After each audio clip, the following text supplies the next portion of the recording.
Hi friends, ಎಲ್ರಿಗೂ ನಮಸ್ಕಾರ. Excel trade ಪಿಕ್ YouTube ಚಾನಲ್ಗೆ ಸ್ವಾಗತ. ನಾನು ನಿಮ್ಮ ಕಾಶಿನಾಥ್. ಫ್ರೆಂಡ್ಸ್, ನನ್ನ ಹಿಂದಿನ ಕೆಲವೊಂದು ವಿಡಿಯೋಗಳಲ್ಲಿ ಸೆಕ್ಟರ್ ಚಾರ್ಟ್ಸ್ ಅಂತ ಮಾತಾಡಿದ್ದೀನಿ. ಅಂದರೆ FMCG sector, pharma sector, IT sector, ಈ ಥರ. ಸೊ ಈ ವಿಡಿಯೋಸ್ನ ನೋಡಿ ಕೆಲವೊಬ್ಬರು ಮೆಸೇಜ್ ಮಾಡಿ ಕೇಳ್ತಾ ಇದ್ದಾರೆ, ಸರ್ ಯಾವ ಸ್ಟಾಕು ಯಾವ ಸೆಕ್ಟರ್ಗೆ ಸೇರುತ್ತೆ ಅಂತ ನಾವು ಹೆಂಗೆ ತಿಳ್ಕೊಳ್ಳೋದು ಅಂತ. ಸೊ ಹಾಗಾಗಿ ನಾನು ಆ ಇನ್ಫಾರ್ಮೇಶನ್ ಕೊಡೋಣ, ಅಂದರೆ ಯಾವ್ಯಾವ ಸ್ಟಾಕ್ಸು ಯಾವ್ಯಾವ ಸೆಕ್ಟರಲ್ಲಿ ಇರುತ್ತೆ ಅನ್ನೋ ಇನ್ಫಾರ್ಮೇಶನ್ ಕೊಡೋಣ ಅಂತ ಈ ವಿಡಿಯೋನ ಮಾಡ್ತಾ ಇದ್ದೀನಿ. ಸೊ ವಿಡಿಯೋನ ಕಂಪ್ಲೀಟಾಗಿ ನೋಡಿ. ನಿಮ್ಗೆ ಏನಾದರೂ ಇಷ್ಟ ಆಯಿತು, ಇನ್ಫಾರ್ಮೇಶನ್ ಸಿಕ್ತು ಅಂತ ಅನಿಸಿದ್ರೆ ನಿಮ್ಮ ಫ್ಯಾಮಿಲಿ ಮತ್ತು ಫ್ರೆಂಡ್ಸ್ ಗ್ರೂಪಲ್ಲಿ ಶೇರ್ ಮಾಡೋದನ್ನ ದಯವಿಟ್ಟು ಮರಿಬೇಡಿ ಅಂತ ಹೇಳ್ತಾ ಈ ವಿಡಿಯೋನ ಸ್ಟಾರ್ಟ್ ಮಾಡ್ತಾ ಇದ್ದೀನಿ. ಬನ್ನಿ ನನ್ನ ಸ್ಕ್ರೀನ್ ರೆಕಾರ್ಡಿಂಗ್ಗೆ ಹೋಗೋಣ.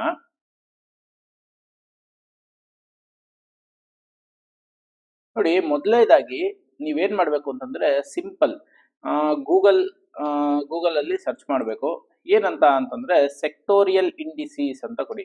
ನೋಡಿ, ಸೆಕ್ಟೋರಿಯಲ್ ಇಂಡಿಸೀಸ್ ಅಂತ ಕೊಟ್ಟಾಗ ಏನಾಗುತ್ತೆ, ಇಲ್ಲಿ ಸೆಕ್ಟೋರಿಯಲ್ ಇಂಡಿಸೀಸ್ದು NSE ಇಂಡಿಯಾದು ವೆಬ್ಸೈಟ್ ಓಪನ್ ಆಗುತ್ತೆ.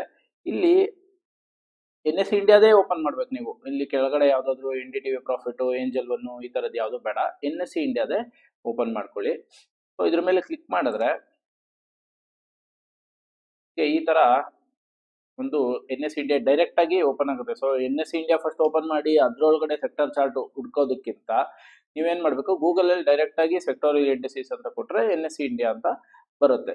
ಇದರಲ್ಲಿ ನೋಡಿ, ಸೆಕ್ಟೋರಿಯಲ್ ಇಂಡಿಸೀಸ್ ಅಂತ ಇಷ್ಟು ಸೆಕ್ಟರ್ಸು ಕಾಣಿಸ್ತಾ ಇದೆ ನಮಗೆ. ಯಾವ್ದ್ರ ಮೇಲಾದ್ರೂ ಒಂದ್ರ ಮೇಲೆ ಕ್ಲಿಕ್ ಮಾಡಿ. ಈಗ ನಾನು ನಿಫ್ಟಿ ಆಟೋ ಇಂಡೆಕ್ಸ್ ಅಂತ ಕ್ಲಿಕ್ ಮಾಡ್ತೀನಿ.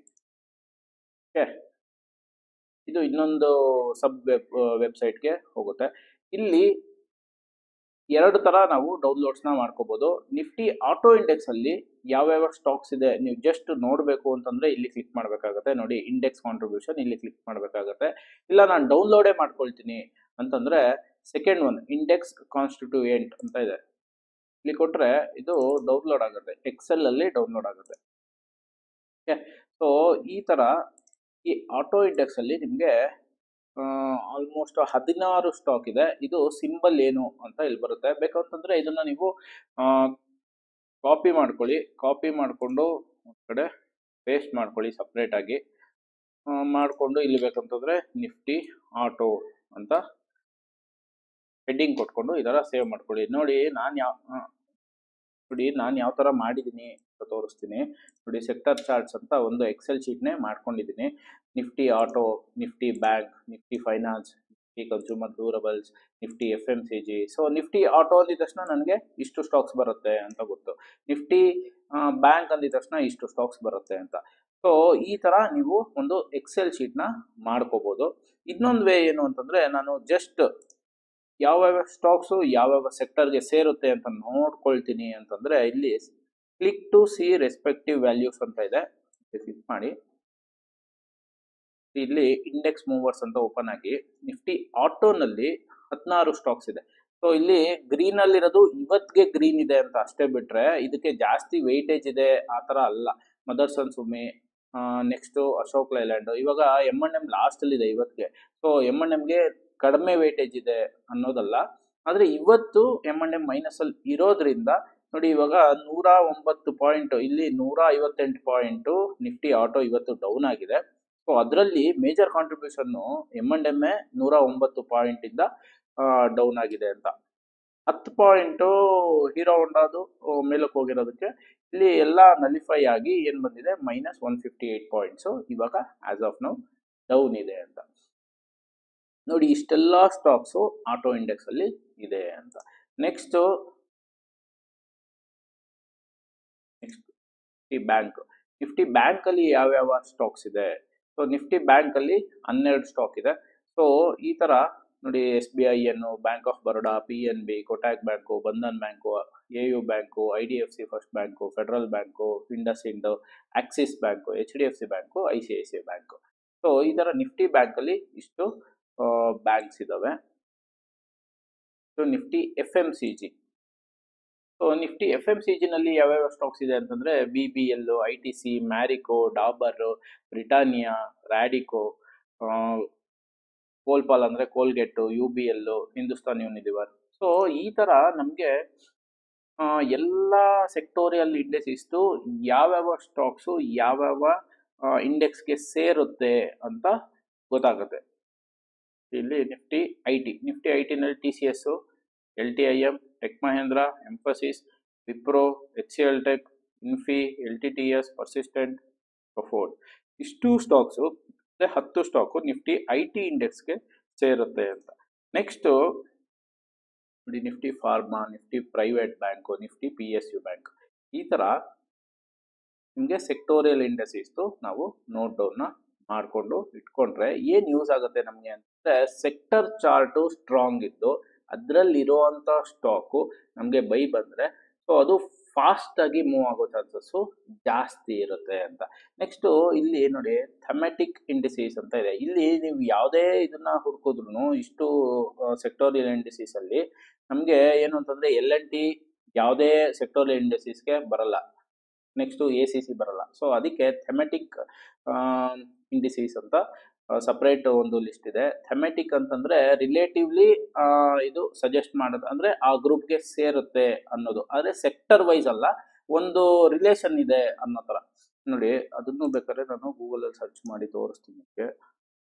ಥೆಮೆಟಿಕ್ meaning okay, concern with the subject or theme of something or with themes and topics in the general. ಅಂದರೆ ಜನರಲ್ ಆಗಿ ಇವಾಗ ಸಿಮೆಂಟ್ ಸೆಕ್ಟರು ಪ್ಲಸ್ ಈಗ ACC ಅಂತಂದರೆ ನೋಡಿ, ನಮಗೆ ಅಂಬುಜಾ ಸಿಮೆಂಟು, ACC ಎಲ್ಲ ಯಾವುದಕ್ಕೆ ಬರುತ್ತೆ ಅಂತಂದರೆ commodities. This is one of the commodity. ಆದರೆ ನಿಫ್ಟಿ ಸಿಮೆಂಟ್ ಇಂಡೆಕ್ಸ್ ಅಂತ ನಮಗೆ ಯಾವುದು ಸಪ್ರೇಟಾಗಿ ಒಂದು ಇಂಡೆಕ್ಸ್ ಇಲ್ಲ. ಸೊ ಹಾಗಾಗಿ ACC, ಅಂಬುಜಾ ಸಿಮೆಂಟ್ ಇದೆಲ್ಲ ಏನು ಅಂತಂದರೆ ಇದಕ್ಕೆ ಸೇರುತ್ತೆ, ಯಾವುದಕ್ಕೆ? ನಿಫ್ಟಿ ಕಮಾಡಿಟಿಗೆ. ಆದರೆ ನೋಡಿ, ಹಿಂಡಾಲ್ಕೋ, JSW ಸ್ಟೀಲು, ಸೇಲು ಇದೆಲ್ಲಾನು ಸ್ಟೀಲ್ ಸೆಕ್ಟರ್ಗೆ ಸೇರುತ್ತೆ, ಆದರೆ ಅದು ಕಮಾಡಿಟಿನಲ್ಲೂ ಬರುತ್ತೆ. ಆವಾಗ ನನಗೆ ಏನು ಕನ್ಫ್ಯೂಷನ್ ಬರುತ್ತೆ ಅಂತಂದರೆ, ನಾನು ಕಮಾಡಿಟಿ ಇಂಡೆಕ್ಸ್ನ ನೋಡಬೇಕಾ ಅಥವಾ ಸ್ಟೀಲ್ ಇಂಡೆಕ್ಸ್ನ ನೋಡಬೇಕಾ? ಸೊ ಈ ಕನ್ಫ್ಯೂಷನ್ಗೆ ನಾನು ನೆಕ್ಸ್ಟ್ ಇನ್ನೊಂದು ವಿಡಿಯೋನ ಮಾಡ್ತೀನಿ. ಆ ವಿಡಿಯೋನ ನೀವು ನೋಡಿ, ಆವಾಗ ನಿಮಗೆ ಕನ್ಫ್ಯೂಷನ್ ಕ್ಲಿಯರ್ ಆಗುತ್ತೆ. ನೋಡಿ, ನೆಕ್ಸ್ಟು ಇದೇ ಥರ Nifty CPSE, Nifty energy, Nifty ಮತ್ತು PSE, MNC. PSE ಅಂತಂದರೆ ನೋಡಿ, ಲಾಸ್ಟ್ ಇಯರು ನಮಗೆ ಹೈಯೆಸ್ಟ್ ರ್ಯಾಲಿ ಕೊಟ್ಟಿರೋವಂಥದ್ದು PFC ಮತ್ತು REC, REC, ಸೊ HAL ಇದೆಲ್ಲನೂ.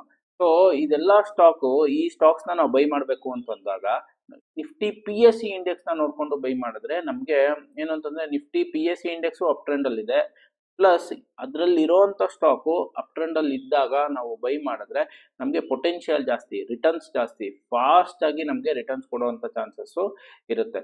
ಸೊ ಹಾಗಾಗಿ ನೋಡಿ, PFC ಮತ್ತು HAL, REC ಇದೆಲ್ಲ ಏನು ಅಂತಂದರೆ ಲಾಸ್ಟ್ ಇಯರು ತುಂಬ ಒಳ್ಳೆ ರಿಟರ್ನ್ಸು ಕೊಡ್ತು, ಮತ್ತು BHEL ಈ ಥರ. ಸೊ ಇದೆಲ್ಲ ಸ್ಟಾಕ್ಸ್ನ ನಾವು ಅನಲೈಸ್ ಮಾಡಬೇಕು, ಆ ಸ್ಟಾಕ್ಸ್ನ ಬೈ ಮಾಡಬೇಕು ಅಂತಂದರೆ ಒಂದು ಸಲ ಸೆಕ್ಟೋರಿಯಲ್ ಚಾರ್ಟ್ಸ್ನ ನೋಡಿ ನಾವು ಮಾಡಿದ್ರೆ ಒಳ್ಳೆಯದು. ಆದರೆ ಇಲ್ಲಿ ಕನ್ಫ್ಯೂಷನ್ ಸ್ಟಾರ್ಟ್ ಆಗೋದೇನು ಅಂತಂದರೆ ನೋಡಿ, ಸೇಲ್ ಸ್ಟೀಲ್ ಇಂಡಸ್ಟ್ರಿಗೂ ಬರುತ್ತೆ, PSE ಇಂಡಸ್ಟ್ರಿ ಸೆಕ್ಟರ್ಗೂ ಬರುತ್ತೆ, ಪ್ಲಸ್ ಕೋಲ್ ಇಂಡಿಯಾ ಎನರ್ಜಿಗೂ ಬರುತ್ತೆ, PSEಗೂ ಬರುತ್ತೆ, ಪವರ್ ಗ್ರಿಡ್ಡು ಎನರ್ಜಿಗೂ ಬರುತ್ತೆ, PSEಗೂ ಬರುತ್ತೆ.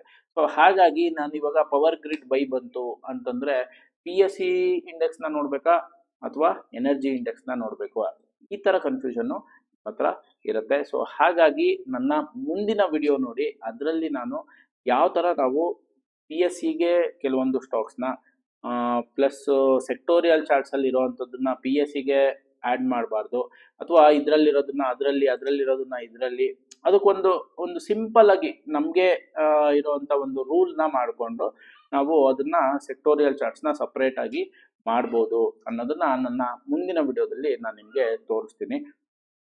ಸೊ ಈ ಇನ್ಫಾರ್ಮೇಷನ್ನು ಅಂದರೆ ಯಾವ ಸ್ಟಾಕ್ಸು ಯಾವ ಇಂಡೆಕ್ಸ್ಗೆ ಸೇರುತ್ತೆ, ಯಾವ ಸೆಕ್ಟರ್ಗೆ ಸೇರುತ್ತೆ ಅನ್ನೋ ಇನ್ಫಾರ್ಮೇಷನ್ನು ನಿಮಗೆ ಯೂಸ್ಫುಲ್ ಅಂತ ಅನ್ನಿಸ್ತಾ ಇತ್ತು ಅಂತಂದರೆ ನಿಮ್ಮ ಫ್ಯಾಮಿಲಿ ಮತ್ತು ಫ್ರೆಂಡ್ಸ್ ಗ್ರೂಪಲ್ಲಿ ನನ್ನ ಈ ವಿಡಿಯೋನ ಶೇರ್ ಮಾಡಿ, ಅವ್ರಿಗೂ ಈ ಇನ್ಫಾರ್ಮೇಷನ್ನು ಸಿಗಲಿ ಅಂತ ಹೇಳ್ತಾ ನಾನು ಈ ವಿಡಿಯೋನ ಮುಗಿಸ್ತೀನಿ.